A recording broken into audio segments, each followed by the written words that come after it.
Hi, welcome to solveandgo.com.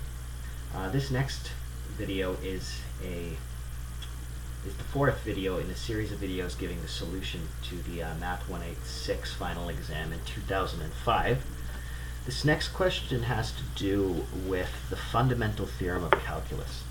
So I'm going to write this down before I give you the question so we have it for reference.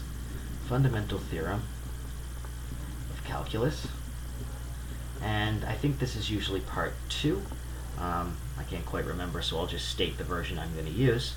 It says that if f of x equals the integral from a to t, a to x, the function is going to be of t, of f of t dt, then the derivative of big F is little f with the variable x.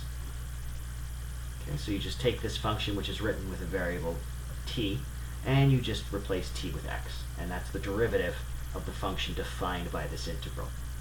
Okay, so this is a function of x because a is some number. So plugging in a number for x gives us the integral from one number to another of a function, which gives a number back.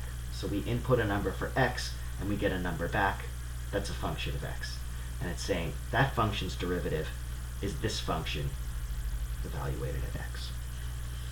Okay, so what we have here in this question, f of x is negative 20, so this constant won't matter so much, to x cubed f of t dt, and f is continuous for all t. I should have mentioned that. We want certain conditions on little f for this to hold, and f being continuous is enough to say that the fundamental theorem will hold. We're asked for f prime at 2. Now, this is the form of the integral in the fundamental theorem, except it's not quite it because the upper limit of integration is x cubed, not just x. So to deal with this, we're going to write f as a composite function and use the chain rule. So we're going to let g of x equal x cubed, and we're going to let big H of x, I'll write this down here, big H of x is the integral from negative 20 to x now, not x cubed, f of t dt. So the idea here is that f is a composite of these two, which we can evaluate using the chain rule, and we know the derivative of h because it's of the form in the fundamental theorem, and we can get the derivative of g because it's a simple function of x.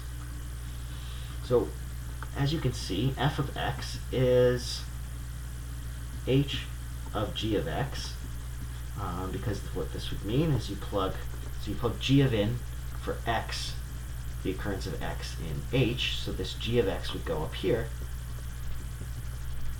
Okay, and you can see this gives us what we want, namely f.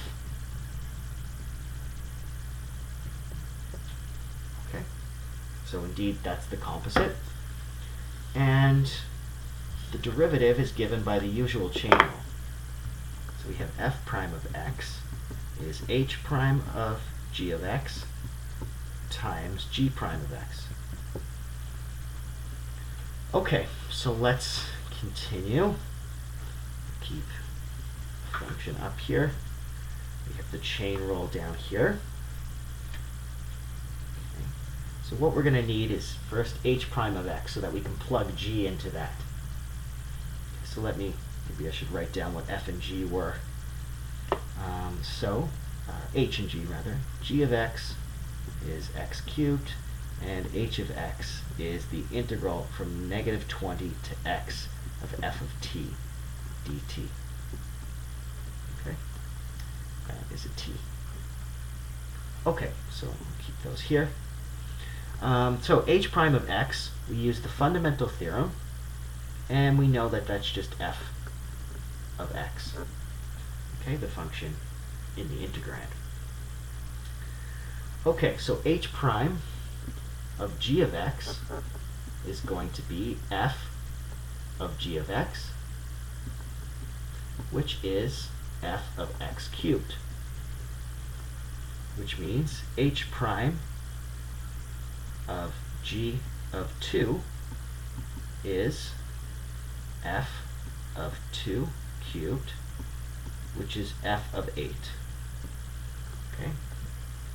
So when evaluating the derivative of f at 2, we have this part here as h prime of g of 2, which we just got is f of 8. Okay, so I'm going to have to erase some things here.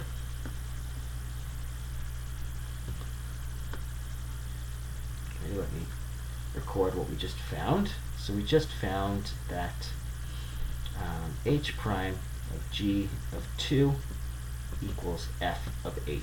We don't know f, but if you look at the, if you happen to have the test, all the answers are given as multiples of f of some number. Okay, so I'll show you what I mean when I write down the answer. G prime of x is just the derivative of x cubed, is 3x squared. And so g prime at 2 is 3 times 2 squared, which is 12. Okay, so plugging everything in total, we get f prime of x equals f of 8 times 12. Okay, or as written on the exam as one of the solutions, equals 12 times f of 8. And that's our answer, and that's the solution to question number 4, and this was answer choice A on the test.